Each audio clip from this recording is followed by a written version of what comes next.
টানা বৃষ্টির পর আবারও সারা দেশে তাপমাত্রা বাড়ছে। গরমে অতিষ্ঠ হয়ে পড়ছে জনজীবন। তবে এর মধ্যেই ভারী বৃষ্টির পূর্বাভাস দিয়েছে আবহাওয়া অধিদপ্তর।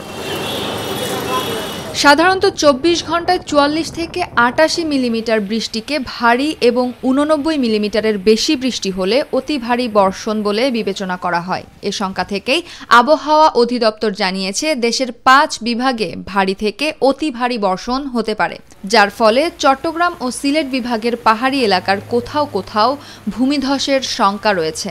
রাজধানী ঢাকার অধিকাংশ জায়গায়ও হালকা থেকে মাঝারি ধরনের বৃষ্টি হতে পারে।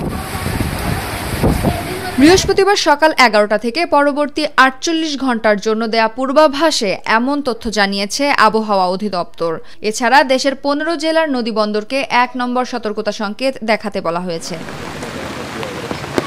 পূর্বাভাস অনুসারে দিনাজপুর, রংপুর, ময়মনসিংহ, সিলেট, ঢাকা, ফরিদপুর, মাদারীপুর, কুষ্টিয়া, যশোর, বরিশাল, পটুয়াখালী, কুমিল্লা, নোয়াখালী, চট্টগ্রাম ও কক্সবাজার জেলার উপর দিয়ে দক্ষিণ-দক্ষিণ-পূর্ব দিক থেকে ঘণ্টায় ৪৫ থেকে ৬০ কিলোমিটার বেগে অস্থায়ীভাবে ঝোড়ো হাওয়া বয়ে যাওয়ার আশঙ্কা রয়েছে। সেই সঙ্গে হতে পারে বজ্রসহ বৃষ্টি। নৌ দুর্ঘটনা এড়াতে এসব জেলার নদীবন্দরগুলোকে ১ নম্বর সতর্কতা সংকেত দেখাতে বলেছে অধিদপ্তর।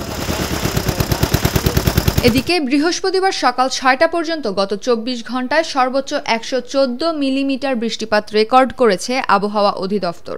তৃতীয় দফা বন্যার ১০ দিন পরও সুরমা কুশিয়ারা নদীর ৩টি পয়েন্টে পানি বিপদসীমার উপর দিয়ে প্রবাহিত হচ্ছে। বুধবার বিকেল থেকে ভারী বর্ষণের কারণে কোনো কোনো পয়েন্টে পানি আরও বেড়েছে। এতে বন্যা আরও দীর্ঘস্থায়ী রূপ ধারণ করেছে।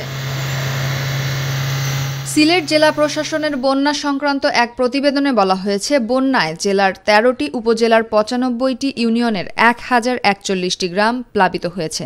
এতে পানিবন্দী অবস্থায় রয়েছে ৫,৩৯,২৯৮ জন মানুষ। এসব এলাকায় ২১৩টি আশ্রয়কেন্দ্রে ৯,৩৬০ জন মানুষ অবস্থান করছে।